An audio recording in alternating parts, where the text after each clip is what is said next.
Hi, today's good person to know is Benedict Allen, an explorer who spoke about his expedition in the Amazon forest. When the opportunity arose for him to fulfill his dream, he took it and he went to the Amazon, only it wasn't what he expected. People were chasing him and so he had to take refuge in the forest.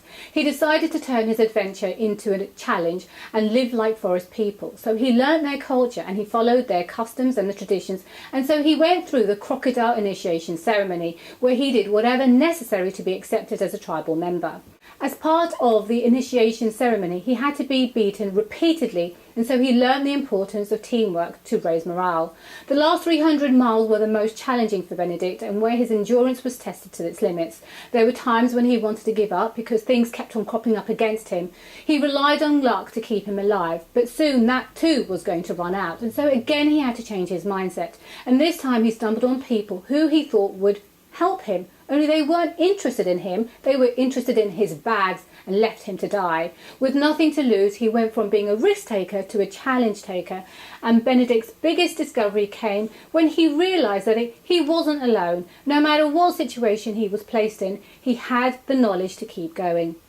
I hope you enjoy this video and that no matter what situation you're faced with, be it your competitors forcing your hand, your customers demanding more of you, or your suppliers changing their delivery terms, believe in yourself to do the right thing and be prepared to do whatever it takes.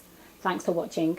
I had a dad who was a pilot, and he used to tell me exciting stories of places like the Amazon and Borneo, all these places he's visited around the world. I thought one day I want to become some sort of adventurer, some sort of explorer in my own right. And I clung on to that dream all the way through school, all the way through university, and at last I managed to work in a warehouse and get enough money together just to get to this place I've dreamt of ever since a little boy. There I was in the jungle of the Amazon, and it was absolutely horrible. It was a bit of a disappointment, a very tiring, frustrating day, and on the back of it I was being chased by these two hitmen. I was paddling along, these bullets were going past me, still these people didn't get me.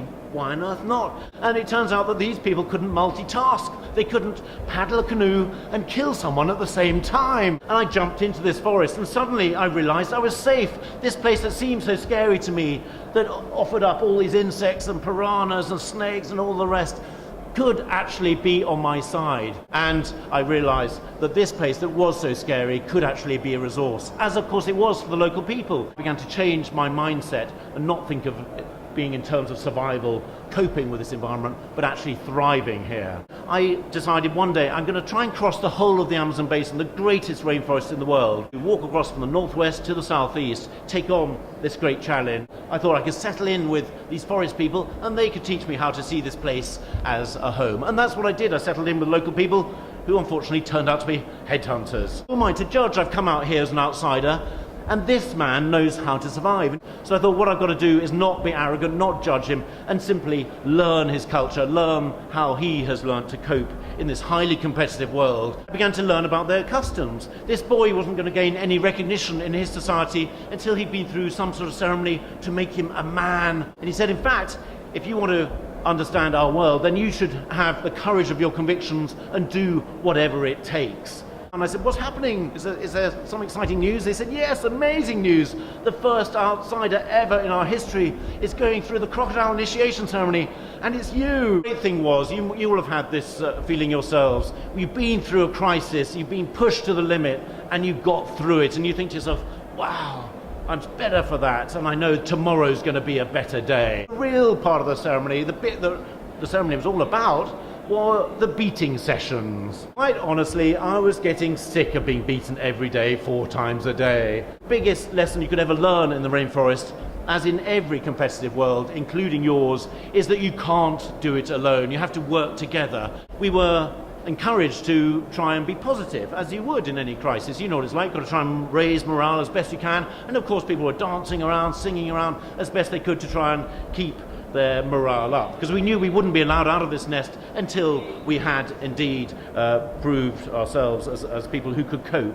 We were also finding a way through this difficult situation, and gradually we consolidated around each other. We learnt our strengths, we learnt our differences and our weaknesses, And now, although, let's face it doesn't look like we're enjoying ourselves, but we were working together. As an explorer, it was a question of raising my game and working with what skills I had to accomplish something. What I'd like to do is concentrate on the last 300 miles, because this was where I was really going to be tested. There were people there called the Matses, and I thought these people can help tune me to the local environment. You've got to be aware of local conditions. You've got to adapt to whatever circumstances are around. How was I going to survive? Well, there's no way out, and that helped. I knew I just had to press on with it.